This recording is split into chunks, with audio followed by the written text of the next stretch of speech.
As hundreds of thousands of Syrians flee their war-torn homeland, they trudge through an often overwhelmed and sometimes hostile Europe.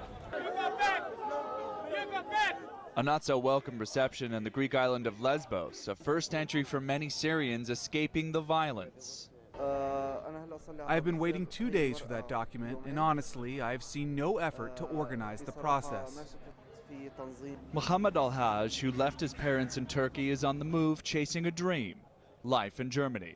Getting there is the problem. Swamped by the influx of Syrians and migrants from other countries, Greek authorities are slow to process new arrivals. Frustrated, Al-Haj and the migrants take to the streets and protest. Without papers, they can't stay in a hotel, and taxis are not allowed to pick them up. When we demonstrate, the police just stand by and watch, and in some cases, they beat us up, and there have been some cases of people passing out. Al-Haj catches a lucky break. The Greeks brought in reinforcements to register migrants. Papers in hand, he lines up for a ferry ticket to Athens. Very happy. I am very happy to be going. Al-Haj has known few happy moments since the day a bomb hit this volunteer hospital in Aleppo, Syria's largest city. He volunteered there working for this man, Dr. Osman Al-Haj Osman, who spoke in 2012 about the horrors of civil war. The number of brains we have seen spilling out of their skulls is immense.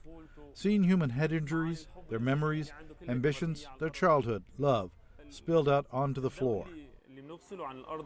Dr. Osman moved to Germany some time ago. It's part of Mohammed's dream to meet up with him again. The Associated Press followed Al-Haj's voyage from his stop on the Greek island of Lesbos. Back on the ferry to Athens, he is angry as the migrants have to sleep outside on the upper deck. Of course, this is a kind of racism. They are looking at us Syrians as animals, to be honest, because the way we traveled up there is only fit for animals. Al-Haj is undeterred. From Greece, he boards a bus to Macedonia. Under cover of night, he sneaks into neighboring Serbia and once again await for registration. The 26-year-old Syrian then crossed into Hungary. AP journalists were detained along with Al-Haj in a police roundup. The authorities told the journalists they had to delete their video footage if they wished to be freed. The video showed police releasing dogs on the migrants. The AP filed a formal protest with the Hungarian government in response.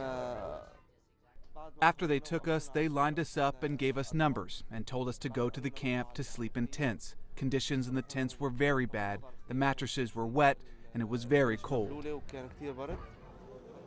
Al-Haj's next stop is Austria. From there, he's just a train ride away from his dream destination, Germany. Once I am in Germany, that is it. I have arrived. I have no problem with the police arresting me as soon as I arrive in Germany, as long as they don't send me back to Austria. They did not, and waiting on the streets of the German town of Saarlouis is an old friend, the doctor from that hospital in Aleppo.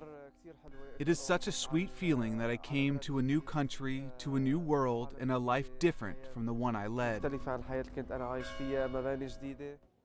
And Al-Haj hopes the peace and prosperity of Germany paves a golden road for his future. John Moan, Associated Press.